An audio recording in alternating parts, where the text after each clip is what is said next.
সিম্পলের মধ্যে রেসিপিটা কি করে ঘরে যা থাকে তাই দিয়ে করলাম দেখুন।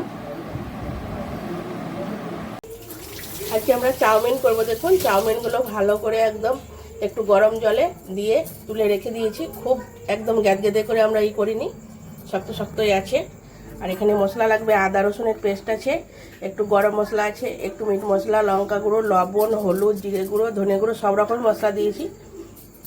আর সবজি দিয়েছি আলু কুচি, গাজর কুচি, পেঁয়াজ কুচি, আর এখানে একটু আছে বিট গাজরের করা আছে। একটু কড়াইয়ে তেলের উপর পেঁয়াজ দিয়ে দিলাম। দেখুন সবজিগুলো ভাজা হয়ে গেছে। তারপরে আদা রসুনের পেস্টটা দিয়েছি, বিট গাজরটা গ্রেট করা ছিল ওইটাও আমি দিয়ে দিয়েছি। মশলাগুলো সব দিয়ে দেবো একসঙ্গে। সবজিগুলো দেখুন সিদ্ধ হয়ে গেছে। চাউমিনটা দিয়ে দেবো। চাউমিনগুলো নেড়ে চেড়ে নিয়েছি সবজির সঙ্গে। এবার আমি সস দিয়ে দেবো।